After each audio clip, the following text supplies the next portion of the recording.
My image as a player is poker brat. You know, I snap over the edge a little bit.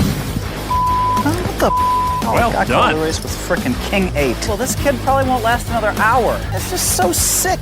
The guy can't even spell poker. I re-raised, let him know what I had. Idiot guy over here. He won't last 10 minutes tomorrow, I don't think. And he sucked down on you, but okay, it's poker.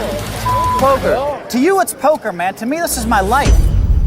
I got to ask you about the announcement you made on X about the World Series of Poker schedule. You said you're not going to play it. So the World Series of Poker main event, I played it every year since 1988. I will not be playing it this year. That's the plan, is to not play it. And somebody has to make a stand. And, you look at Negreanu, he's able to change structures. He's able to participate in creating structures. The one time I asked now, and I was denied. If there were 8 people playing high-stakes poker, mixed games, or no limit, or whatever it was, 4 of those guys were being staked or were good at borrowing.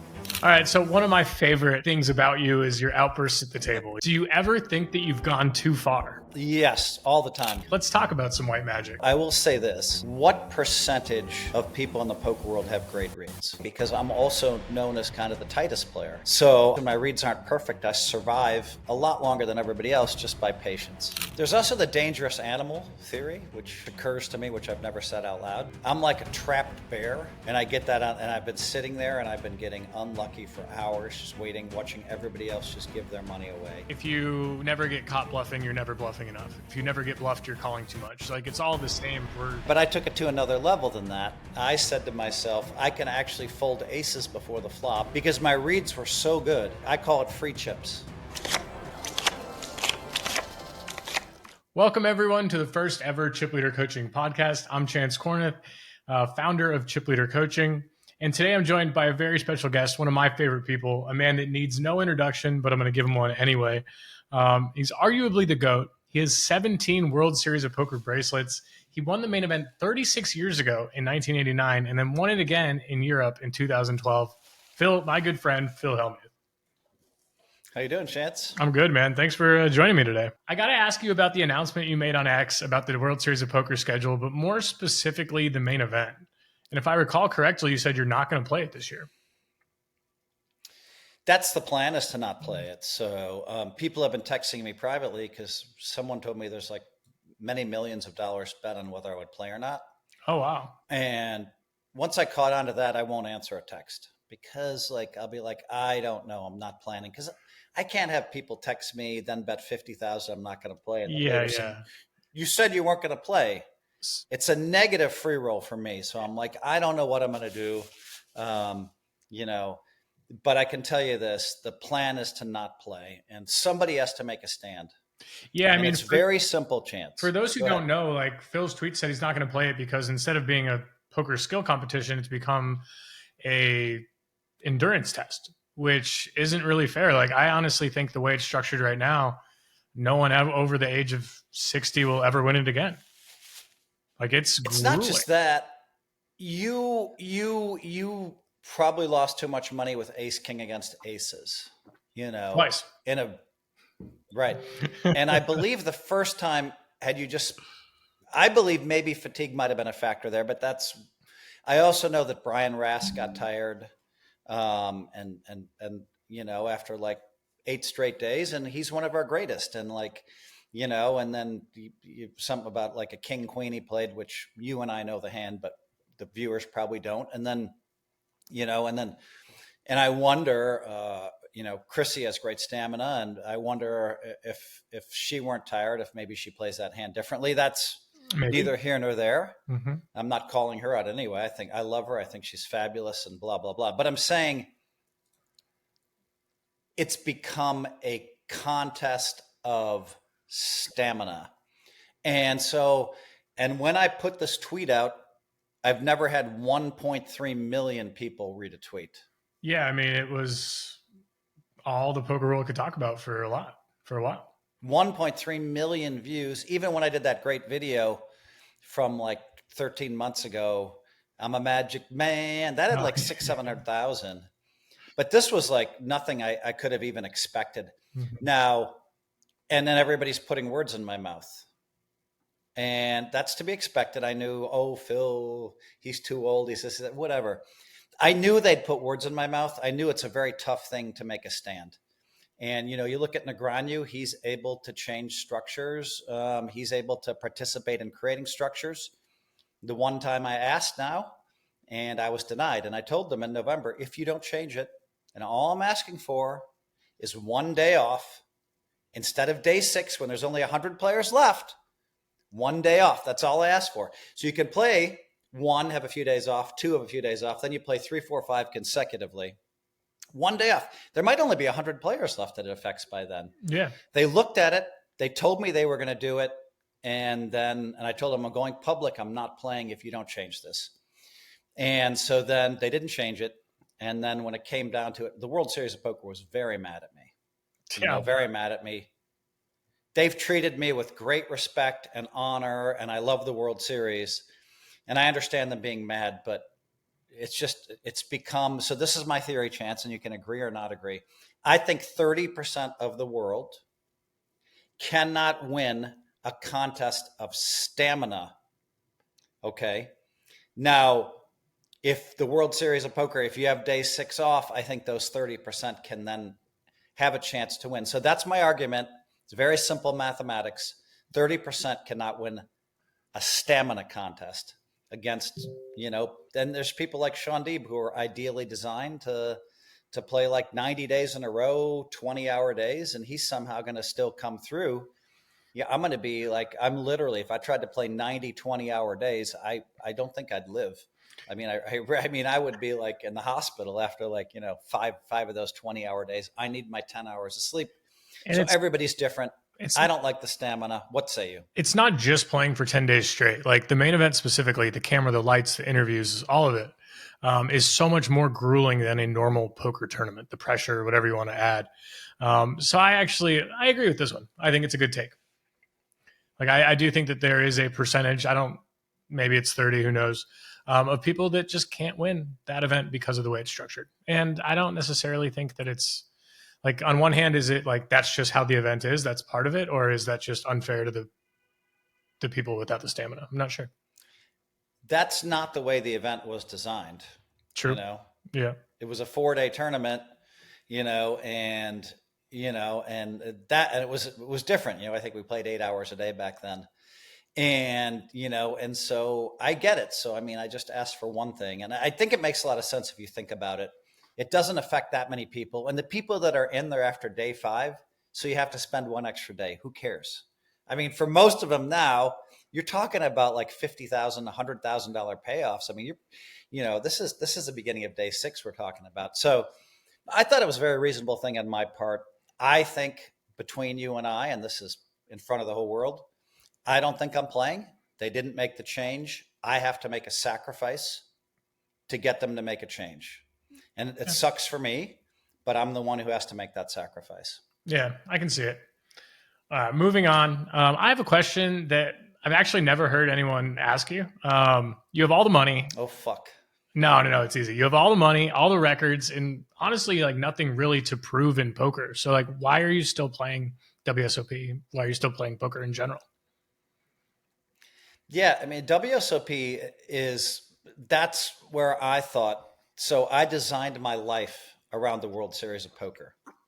It was easier when I designed my life around the World Series of Poker, Chance, because when I designed my life around the World Series of Poker, we had like 15 tournaments per year. Yeah. Okay. And then we had the Hall of Fame, which was another like 10. So that's only 25 days per year. And I thought that legacies were created around a tournament where everybody starts with the same amount of chips. And you're like, I happen to have some skills. I could probably borrow whatever I want, whenever I want. I have the skills to sell and have people stake me. But there's a lot of people that didn't have those skills. And so I would watch the high stakes poker cash games.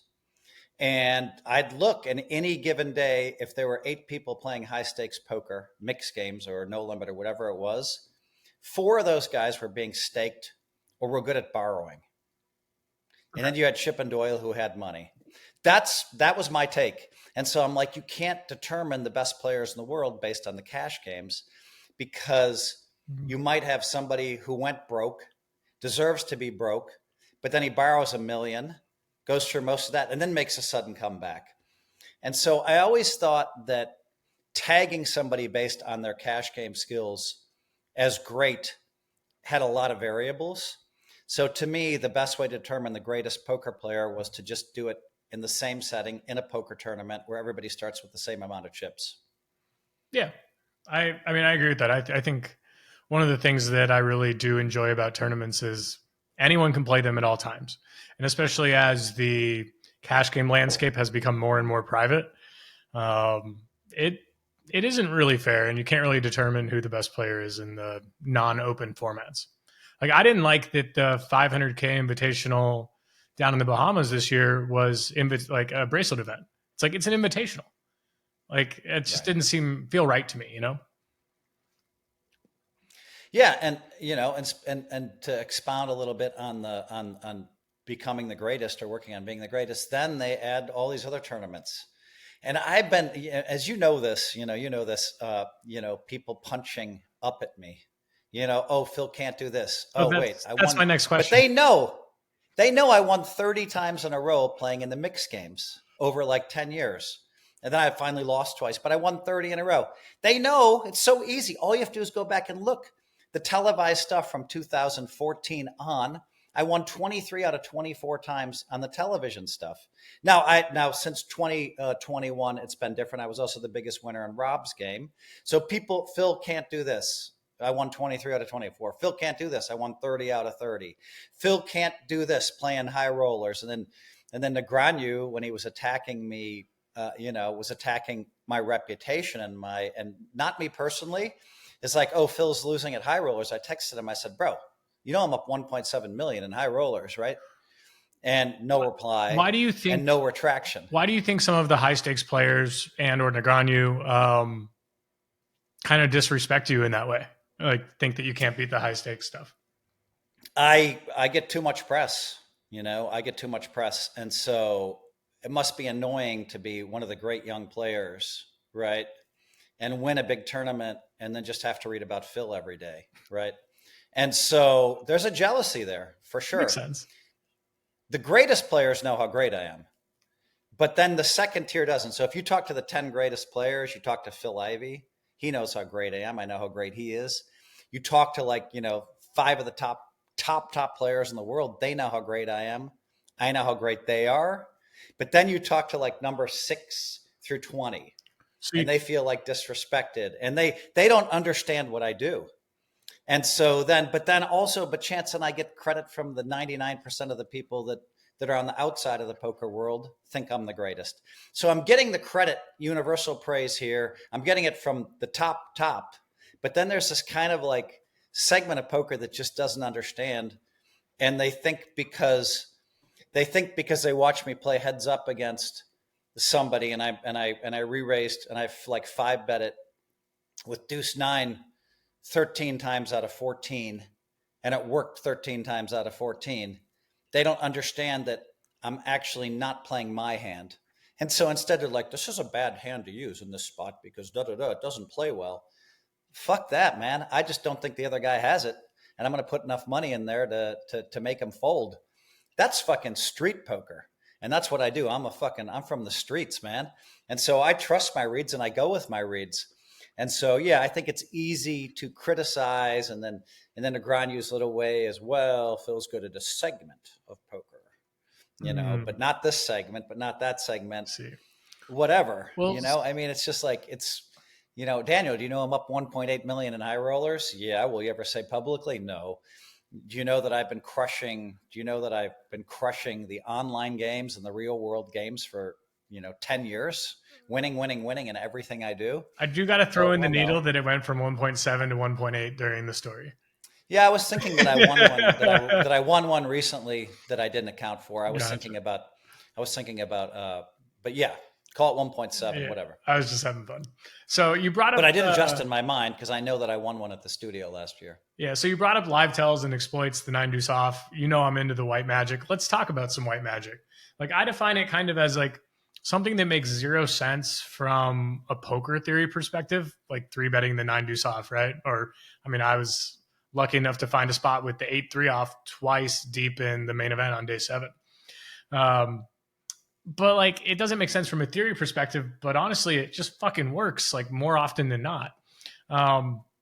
What can you tell viewers, like people who are new to poker, like your favorite tells to look for? Like, I know you probably don't want to give away too much, but like give them something to work with. No, I mean, I think that's hard because I don't really focus on specific tells. I'm an instinct guy. So I don't really have that information, of what to look for. I think, I will say this. There's a debate going on. And then someone said this to me recently, someone really smart. What percentage of people in the poker world have great reads? So I was thinking it was around 4%. You know what I mean? And then someone said, it might be 0.4%. And they might be right. So you happen to be one of the guys that has it, I think, and maybe sometimes have steered away from it, which is really stupid. Daniel happens to be one of the guys that had it. Daniel steered away from his reads for like 6 years. I go back and forth on wanting to go crazy with the shit hands. And yeah, I do steer away and sometimes steer back. And yeah, it's tricky. It is kind of like a live by the sword, die by the sword. And sometimes I get bored waiting for the right combo to 3-bet, and I'd rather just be like, this is the spot. This is the spot where he's weak, and I don't care, and I'm going to take it. That's what I try to do. But then it's so funny because I'm also known as kind of the tightest player. So yeah. I can sit there and fold. And those days when my reads aren't perfect, I survive a lot longer than everybody else just by patience. Well, one of the other benefits you use of patience too. Having that tight image is the guy opens the king jack offsuit or king, whatever, and you 3-bet and they're at the bottom of their opening range. They're just always folding when you have a good image. And, it is, I always have that fear is like, is the guy just going to 4-bet shove because it's me and I have that crazy psycho image? And so, yeah, it's the tight image can help a lot. Yeah, so I set that up and then, but Daniel steered away from that theory and went more into mathematics. I think that hurt him. Now he's back and he has terrific reads, but it's a very small percentage. He's back on the exploitative train. I love to hear that. Daniel's interesting, right? Because and I remember in 2010, he was like, Phil, you're never going to win again. These guys are too good. They have all the math.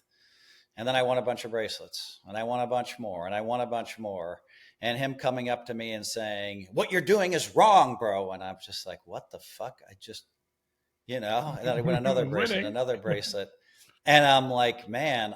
And then he just kept going out of tournaments early for a couple of years there. And I'm like, God, he has so much talent, and, and one of the most talented poker players in the world.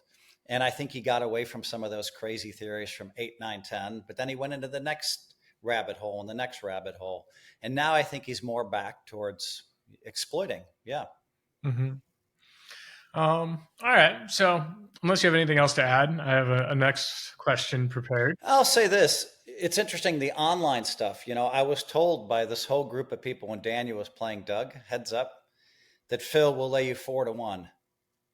And so, I'm kind of ready to do that now. So if I played Doug, I would play him just one game. I offered them. I said I'd play you one game, one table of heads up. Yeah. 2 is a little bit harder for me, but my theory is this theory I have for heads up. I mean, these guys have timers on the table, so they know exactly how long your opponent took on spots and like randomizers. I mean, honestly, man, it's some of these heads up online specialists are really freaking good at the game. For sure. But like, I do something they've never seen before. So I played Phil Galfond some heads up matches the other day and I won 2 out of 2. Oh yeah. I watched a little of that. What was interesting was the numbers. If you go back and look at those screens, I'm playing 80% of the hands, raising 10% of the time. And he's more like 50% of the hands, raising 60%, raising 40%. Yeah. And just the imbalance, but the way he plays is the way everybody plays. And so now I'm thinking it would be fun to have a big match with somebody, especially if they're going to lay me 4-1. And it always interesting. One last thing about the heads up chance is that I kept winning and winning, and people kept telling me, you're only this much of a favorite in a match. And I was like, I don't think they really quite understand. Now I will say this. Jason Kuhn played great against me. I will say this too. On the Poker Go thing? Yeah, I couldn't sleep for a month before that match. And I came in way too Were you- tired. And I were did you that with some of nervous? my other matches too. Were you nervous? No, not nervous. You just needed the 8 sleep mattress then. I'll send you the link before the next one. Promote. We were playing for 800,000 each, but I think I only had 25% of that match or 40%. I mean, it's big. I wasn't nervous because whatever, but I didn't put in my best performance. And I think if he doesn't hit that last hand, then maybe I would have started to make my comeback. But anyway, all right, go ahead, Chance. I'm going to let you. All right. So one of my favorite things about you is your outbursts at the table. You know, the reason you have the Poker Brat nickname. Do you ever think that you've gone too far? Yes, all the time. I used to be so embarrassed. I would watch myself on television. This is the early years when we came out on ESPN. There was no other. So the ESPN show would come out and the whole poker world was watching. And my wife would sit down next to me and my kids. And the minute I lost it, she'd be like, who is that guy? Oh. I have no idea who that guy is. And I'm like, fuck. And so then I was so embarrassed that I just kept trying to not lose it, which is a real weird thing. People think that I intentionally lose it. And I will say these days there's occasion where I'll add a little spice because I've also noticed that it does give me an advantage at the table if I lose it. You know what I mean?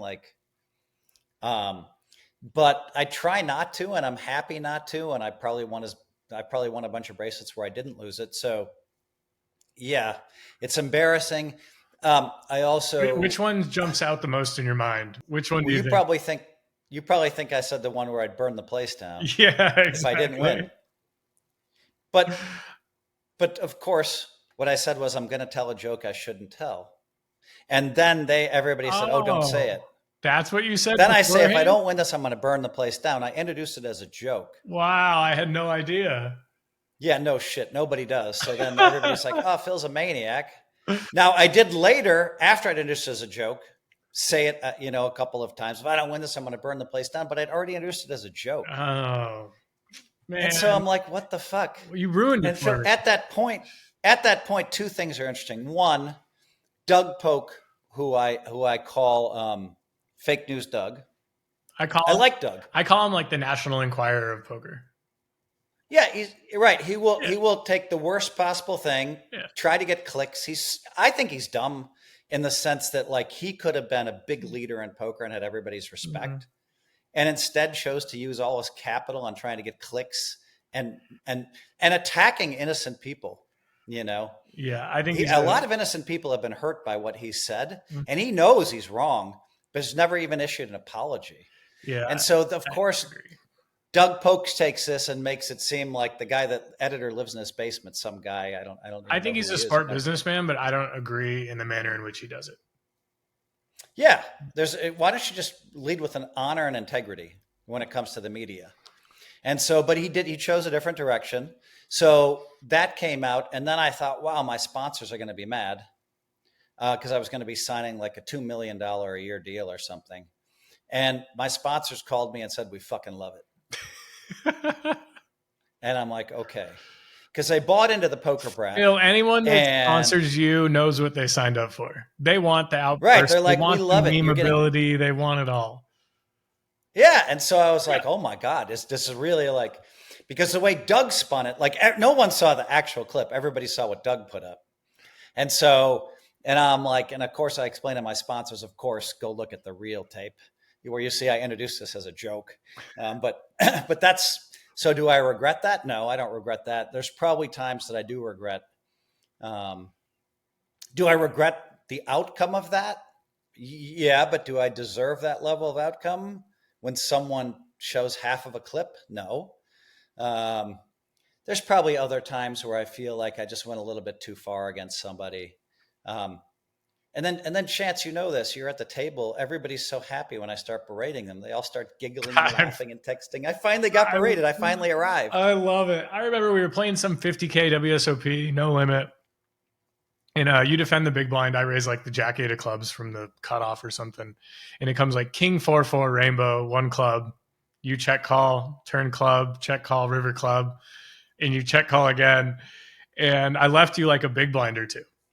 And I should have went for stacks, but then it was so worth it because we got the Phil Hellmuth berating of like, you were going to blast it off anyway. And like, I just remember being so happy that you were still there to talk about it for like another 30 minutes. I think I called you down that time. I either had a king or I had ace 10 high. I've called you with ace high a bunch of times. You had a king. The ace 10 high was in the 250K when I turned the second pair.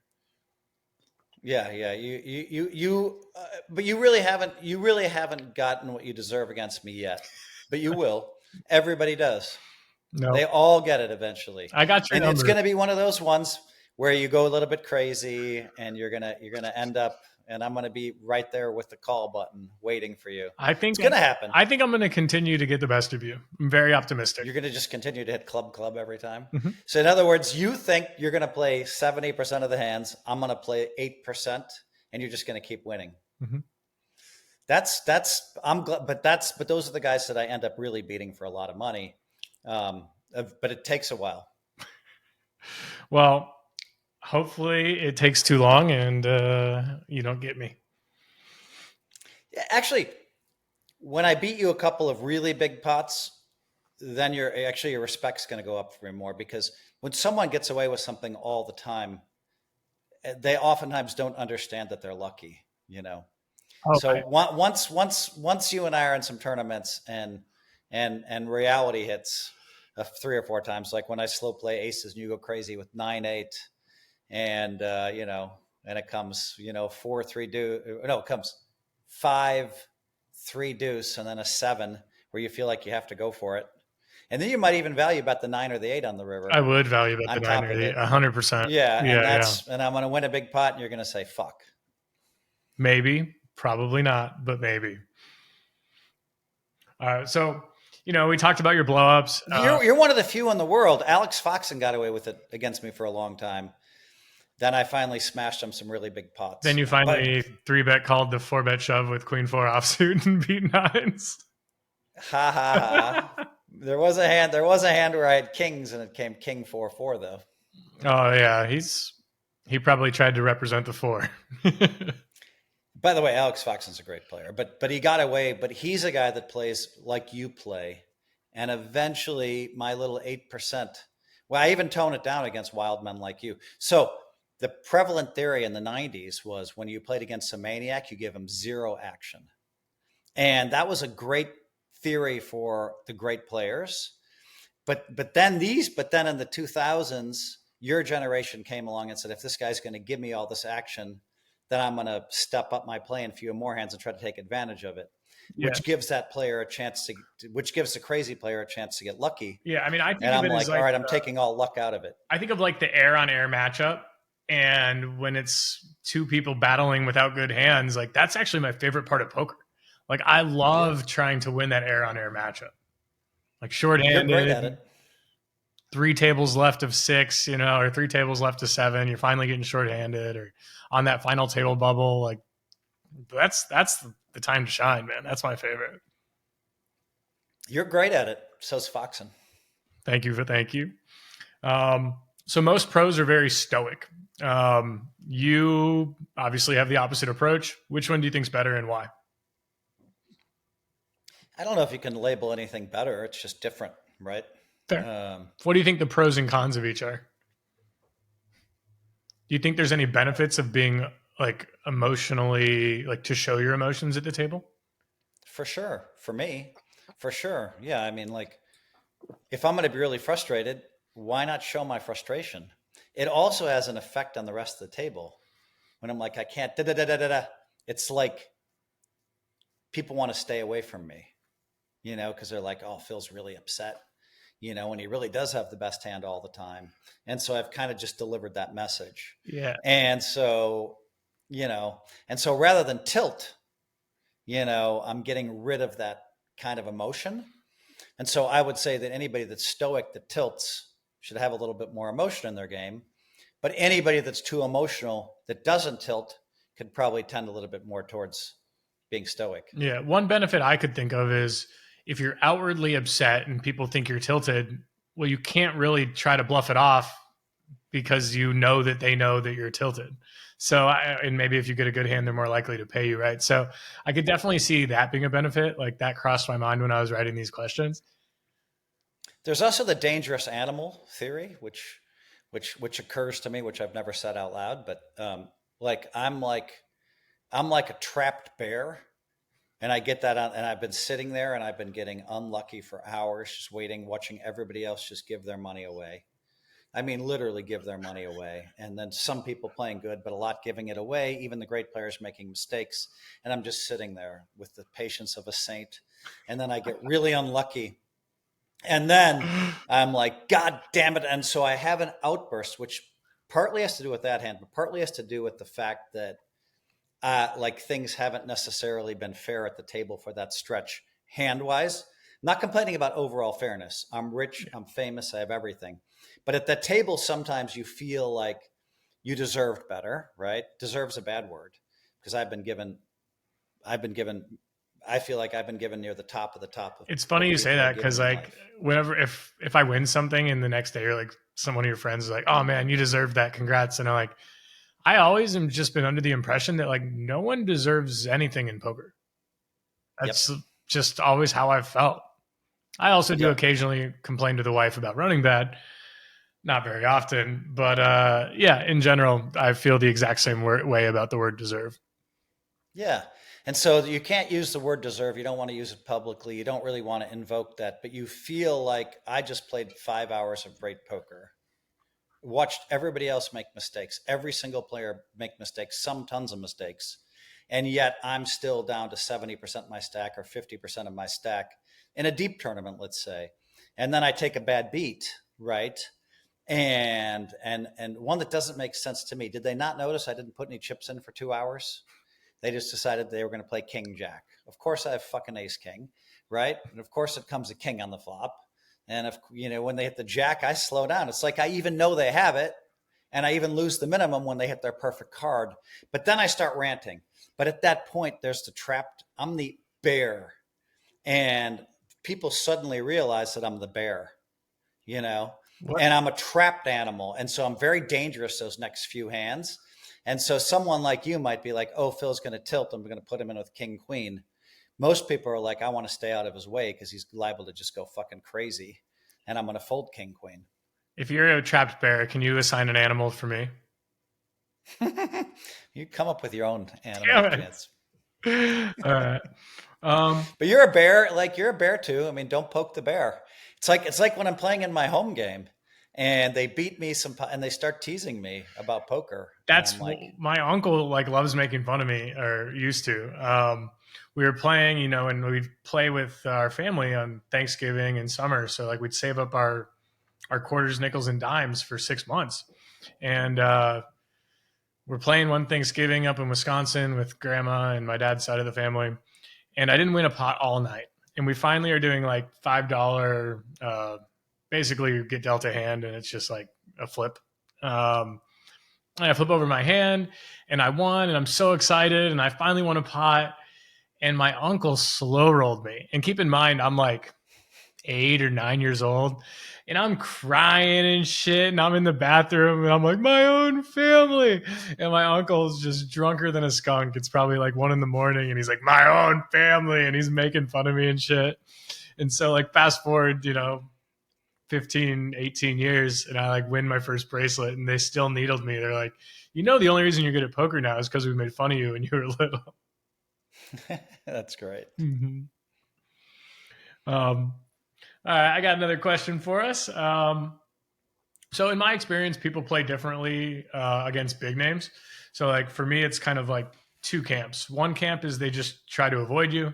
The other camp is they try to like make some giant call or some giant bluff to own you. People clearly play differently against you. How do you adjust to that? People play differently against me, and because people like, what would freak me out, Chance, is when people would come up to me and they would say, hold on, I'm plugging in my computer, I'm about to die. No worries. Let's see. Okay, there we go. You won't lose me. Sounded proud.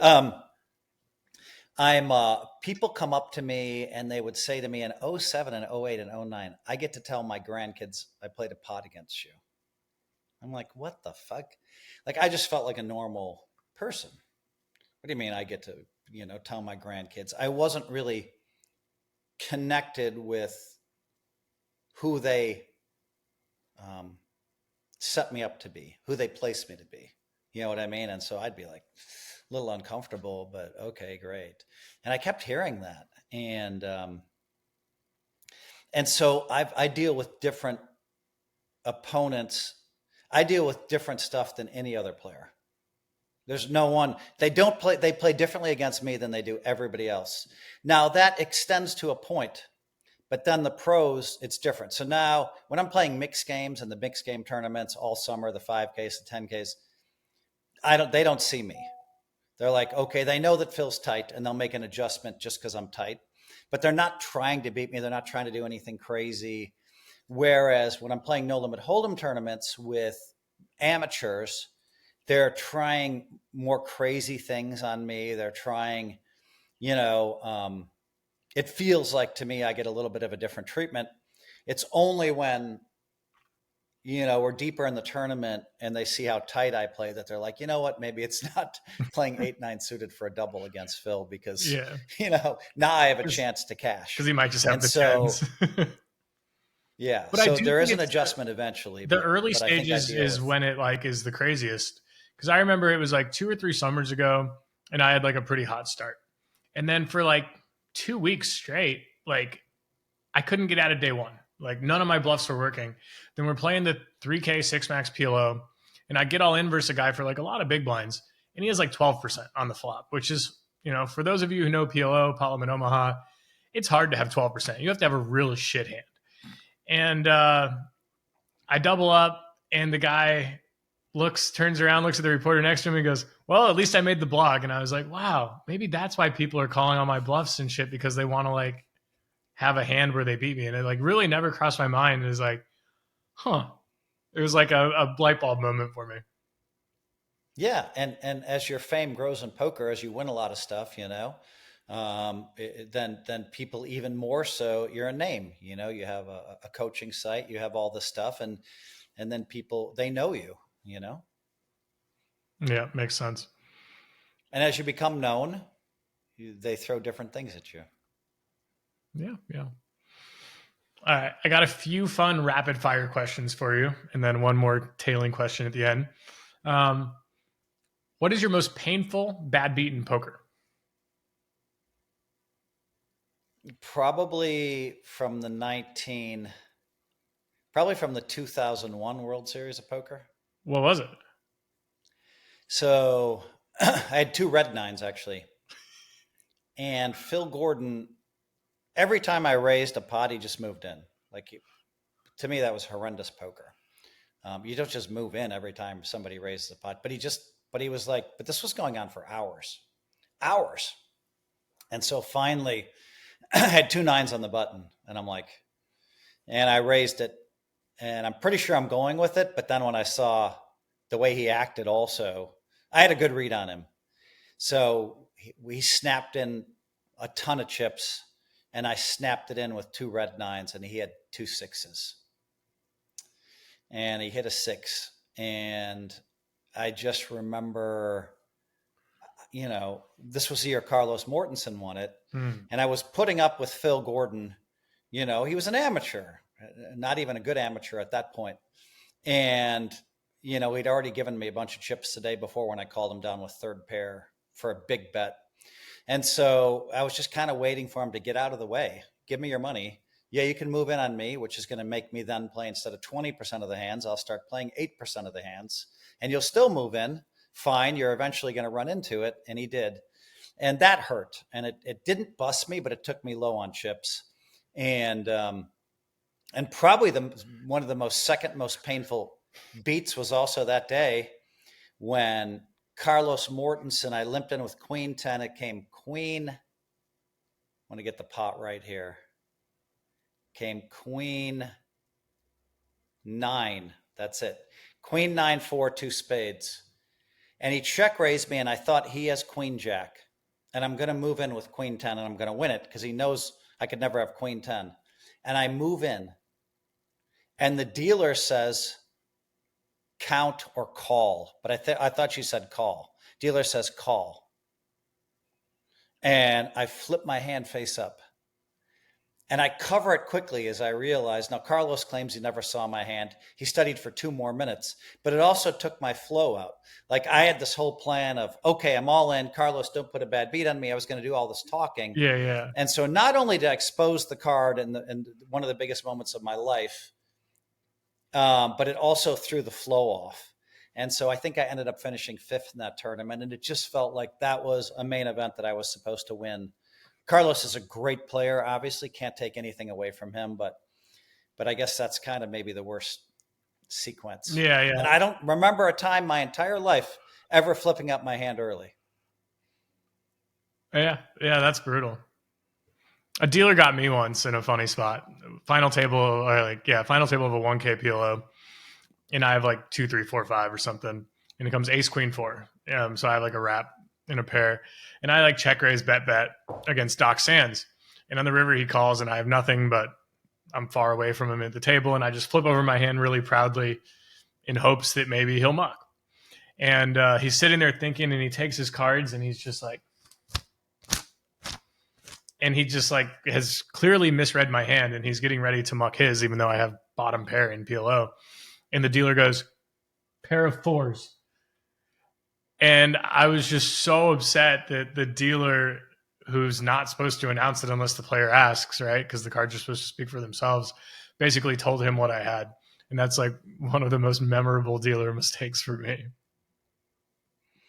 Yeah, this was pretty brutal in 01 and ESP. We were just starting to become big in poker, and it just felt like, and then that final table, some really weird things had happened to me before that. And like the very first hand of the day, I had ace queen, like in the first 4 or 5 hands of the day. Dewey had colored his chips up. So he had all these like 25Ks and I misread his stack size. And I never put that much money in with ace queen against ace king in my life, basically. Yeah. It was especially against Dewey Tomko. So that was kind of a painful, it was almost like, maybe I wasn't supposed to win, but then there's times where on the other side of the coin where things just, where I hit runner at a final table once for a really big pot. I bet it was more than once. Come on, Phil. Yeah, of course. But what I'm trying to say is, if you're only dwelling on, hey, then don't forget this. If you're gonna think about this, don't forget that. It's selective memory and confirmation bias, and it just all adds to. It's easy for people to remember. Well, there's another thing too, Chance. If I get my money in with the best hand, literally 80% of the time, or some crazy amount in the old days. Yeah. Of course, I'm going to be the one that looks like they take all the bad beats because I always have the best hand. And I would just be like, what the fuck? These players are so bad. They're putting in stacks with ace queen. Well, if you're never getting it in bad, you're probably not putting in your money light enough. Maybe. But then again, maybe not. Maybe I was the kind of guy that could. No. There's an alternate theory. It's the same. Okay. We're recording this, right? So you want to say what you say again? Go ahead. If you're never getting in your money bad, you're probably not getting in your money often enough. Well, you said never, or are you saying you rarely? Like there's a it's the same concept as like if you never get caught bluffing, you're never bluffing enough. If you never get bluffed, you're calling too much. Like it's all the same. I understand. Word. But I took it to another level than that. I said to myself, I can actually fold aces before the flop because my reads were so good that I would just pick up I call it free chips. So 3-betting people in the old days, that used to be easy. You could, for like 5 years, just 2-betting a lot was you'd pick up free chips. So I kept building houses of free chips. And I had a theory with Mike Mattisau. I'm like, I can fold aces now before the flop in the main event. And the reason, and he agreed with me, we agreed we can fold because we're going to pick up all the free chips and win the tournament without having to play a big pot. Do you think you can? We're talking about on day one. And now everybody thought we were ridiculous talking about being able to fold aces before the flop because their game theory wasn't advanced enough to understand the concept, or they didn't understand all the free chips that we could accumulate in every tournament. And then things changed where, yeah, now you have to put in with aces because you're not going to get away picking up. But you're one of the guys who can pick up a lot of free chips. And so you're one of the guys who could actually understand that concept. Now let's also talk about Devilfish. Devilfish would steal so many chips. He'd come to me. It's like, bro, he's like, I hate it when I pick up a real hand. I hate it when I have to put it in with queens or ace king because I'm already triple stacked with no hands. And so it was always kind of funny. You know, he was kind of like, you know, I actually know what he meant. Yes. Right. And so the people at home are like, wow, what are they talking about? It's just, we can pick up so many free chips. We don't want to play queens against ace king. Yeah. You know? Edges are smaller now. So like that theory you had about aces in the main used to probably be true, but it isn't anymore. Correct. Yeah. Mm-hmm. So that's what I mean when I never had to have the best hand. So you talk about me always having the best hand. So that's why I would disagree with you. I would go out of my way to fold ace king sometimes because I know that say I'm trying to get to 1 million in chips. If I actually play ace king, all right, and I'm on 500K and I put in 300K, I can either go to 800 or 200. Why not just fold it and just steal all the chips through raising and re-raising and making great well-timed moves because you have great reads on your opponents. I'd get to that million risk-free, so to speak. And so that's why I started folding these, what looks absurdly tight to your generation in 07, 08, 09 filming. I was making those folds because I could get there without that. Yeah, I mean, that didn't translate to cash games. At the time, I could see that being the best option. Yeah. Right. You see it because you have that skill. We did a really good job of rapid fire on that question. All right. Who is the toughest opponent you ever faced? And I want old school and new school. I want 2 different answers. I'd say drunk Lane Flack. Not sober Lane Flack. It had to be drunk Lane Flack. So I remember just playing with him all day, and he'd been drinking all night. And when he showed up to the tournament, you could knock him over with a feather. He'd been drinking all night. And the only way to continue to stay up was drink all day. So now you fast forward to 11 and he's been drinking for like 36 hours straight. And like it would just come 10, 10, 9 and I'd check raise him. And he'd just put in $1 million with 9s with an 8 kicker. And I'd be like, and then I'd fold and he'd show 9s with an 8 kicker. And I'm like, what the fuck? You just put in $1 million where you could have been dead. Because Drunk Lane had such amazing reads. Yeah. And so, but then he was, you weren't around in the old days. It's not just the reads, it's the ability to like completely trust them when you're shit-faced. Completely trust them. Agree. And a great point. And then he would just start raising in the dark. If there were like 12 left and 11 got paid, he wouldn't even hide it. He just raised in the dark, every hand, raise. And everybody was so afraid of him, Drunk Lane, that they'd fold until they actually had a hand. And like, it was amazing. Like, so Drunk Lane was just really tough. And, and then there was a tournament where it came down to TJ Lane and we were ranked number 1, 2, 3 in the world in a survey earlier that year. I was ranked 1. TJ and Lane were ranked 2 and 3. And so it came down to the 3 of us for a bracelet one year. And it was pretty cool. But luckily Lane was sober, whereas the night before Drunk Lane was there, but then it was sober Lane. And so, so Drunk Lane, just that ability to just fucking put in $10 million with bottom pair because you knew it was good was tough. And then new school, I had some trouble for a while playing Sean Deeb. That was maybe like 2014 through 2018. He just always seemed to know my hand. I could see that being a tough matchup for you. Cause like for me, poker and heads up situations is all about how like 2 different styles match up against each other. And yeah, Sean would be tough. But then Sean took it too far. Like he didn't have to take it too far. He had me. Yeah. He had me and all he had to do, but he took it too far. And once you take it too far, you're going to fall off the horse. Like, I mean, it's not about winning at poker isn't about trying to beat each hand you play.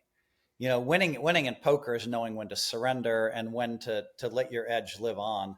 So he was really tough. You at times I've had trouble with you, but I also think I have for years, but I also think that you have been on the crazy rich side of the deck, where you've gotten away with. It's probably been over 50 hours until we played heads up at the Commerce Casino. Deuce to 7 where single draw we played, right? Yeah, and I only won small. Somebody made me double the blinds, and Mike Matisow interfered. Yep. We were in that little table right in the middle. He interfered. You were buried. I had you down 40,000, like 8 buy-ins. You were never coming back. You were tilted. You were frustrated. Other than that night, but I did get almost even after we raised the stakes. Yeah, you lost like 12,000 or something. But yeah, whatever. It was worth it. 15. I was like super young in my career. I would have paid 12,000 just to hang out with you and shoot some shit. So, but you've been lucky against me in tournaments so far. You've been at the rich side of the deck, and the one guy that had the rich side of the deck against me the most. You've made a really bad fold against me in the 250K though. Oh, you really didn't have it. Wow, I just couldn't see you playing that bad. I had Ace 5-0. It was the most standard 22 big blind, small blind limp shove of all time. And I limped and you raised and I piled it in with the Ace 5-0. It's like, what am I going to do? And I folded queens, right? You folded Ace Jack. Or jacks. Ace Jack. Jacks? Ace Jack. Yes, that's right. Ace Jack. I told myself I'm going no matter what. But you have to understand my reasoning there. But that's not a tournament you can edge past because it's so tough. You just have to take any good, decent spot that you get. Okay. That's not my point, though. Let's hear it. My point is, I thought you understood that I'm only playing 8% of the hands against you. Therefore, when I finally did raise, I had to have it. I didn't understand that you were that hard-headed that you're not paying attention. And so now the next time that comes up, you're going to get snap called because I just didn't make any sense. I'm like, why would he just give me the chips? I've let him beat me every pot for like a year. Why would he just give me all the chips with Ace 5? The answer is you can't help yourself. So I will never make that mistake again. But I didn't understand that you didn't see how tight I was playing against you. But it happens with a lot of the young aggressive players. It's the same thing. They don't understand until I bust them a couple of really big pots and they're like, okay, fuck, I need to adjust. You don't have to adjust because right now everything you've done has worked. I can tell you. You're going to be surprised soon. I can tell you that. And it's not going to be a surprise. It's going to be you playing 40%, me playing 8%. And then all of a sudden me stacking you a few times and getting doubled through by a few times. I can tell you exactly what I was thinking in the moment. I remember limping the hand, you raising, and I'm like, fuck, like this is such a standard limp shove, but Phil's tight. Like I know he's not raising like a ton. I was like, man, but I really think he's going to like overfold to this shove. Cause like Solver would call like the Ace 7 suited Ace 8-0, but I was like, I know that Phil won't. So I just like have to take the spot. It was exactly what I was thinking in game. It worked, and I respect that, and I think that's. I'm just saying that a lot for some of these guys, 2 or 3 of these guys, they've owned the past, but I know I'm going to own the future because no one playing 40% can beat my 8%. No one. Now Ivey did it the longest of anybody. So let me finish the Ivey. Ivey, like I would play a cash game with him. We'd be recording. And it would come 10-9-7. I have a set of 10s. I wait till the turn to get it in. And somehow he just has 6-8. Just over and over again. Like I've never seen anything like it. And so I've been acting weird in the commentary, like when we're filming together. And so finally, and I called him once and I said, Phil, I'm going to beat you for $1 million straight. He's smart. He's like, of course. He's like, I just hope I'm up $2 million by then. I'm like, fair. And we're laughing, right? So, but Ivey knows. That's such a good answer, no limit. Though. Yeah, I just hope I'm up $2 million by then, right? So he knows, and so then finally, it came down to the 10K buy in my last bracelet, and somehow this would have been great television. We both made the final table. Oh yeah, in an 850 player tournament, and I ran to get some water. I came back and I looked at my cards left-handed, and it looked like aces. And I'm like, you fucking idiot. Phil's on your right. He never misses anything. You just showed him. And he raised. And instead, I guess he just jammed. He jammed for like 30 big blinds on my right. And so I said, oh man, please, I hope I have these aces. Ace, ace. They really are aces. Sometimes you look. Yeah. Ace 4. Right. And so I'm like, all right, I call. And so now this was a massive pot. And he had king 10 suited, and it came queen 7-7. And I thought, okay, this is pretty safe. And then the turn was a jack, but the jack was a diamond. So now he can't hit an ace because I make aces full. So now he has 3 outs. But I was just hoping, let's not make him the guy who's held over me more than anybody in the last 20, 30 years. Let's not give him a live draw. He's going to pluck a 9. And the river was a deuce. And I felt, okay, I got a lot of the equity back lifetime from him in that one spot. Yeah. And then now my attitude towards him changed. I've always been waiting. For guys like you, I wait until I beat you one big pot and then everything changes. I think you're the last player in the world left. People might think I'm exaggerating or not remembering. You might be the last player in the entire world that I haven't smashed a big pot that I play different against until I beat that big pot. So I'm waiting, and it's coming. Everyone needs kryptonite, Phil. Everyone needs kryptonite. It's coming. All right. So you just brought up that 10K bracelet win. My last rapid fire question is, what's your favorite bracelet win? Man, I mean, that's, winning the main event in Europe was pretty cool. I mean, winning the main event in 1989 was pretty cool. I was going to say other than the first one, because for me, nothing really feels, or I don't think will feel unless it's the main event, like the first one. Right. And my first one was the main event. Yeah. So I think that's just take that off the table. Yeah. So take the main events off the table. From the other 15, can you pick one? It could have been, it was really nice to win a deuce to 7 bracelet. To win a Raz bracelet was really nice. I won a couple of those. I think I probably the main event Europe. You have to understand, Chance, we're in France. And this guy tells me before the event, he says, Sergey, I've never met him before. Baranov. We're playing Chinese poker. He's running really good, and I'm a little bit annoyed. I shouldn't be. He's just running good, and I'm running bad. He says, you will win the main event. I will finish second. Who the fuck is this guy? I've never seen him before. And he keeps saying it over and over again. And I'm like, what the fuck? There's 550 players. What do you think? 550 times 550 is actually possible? So I'm like, whatever, And so then after day 1, I'm 5th in chips and he's 3rd in chips. You will win. I will finish second.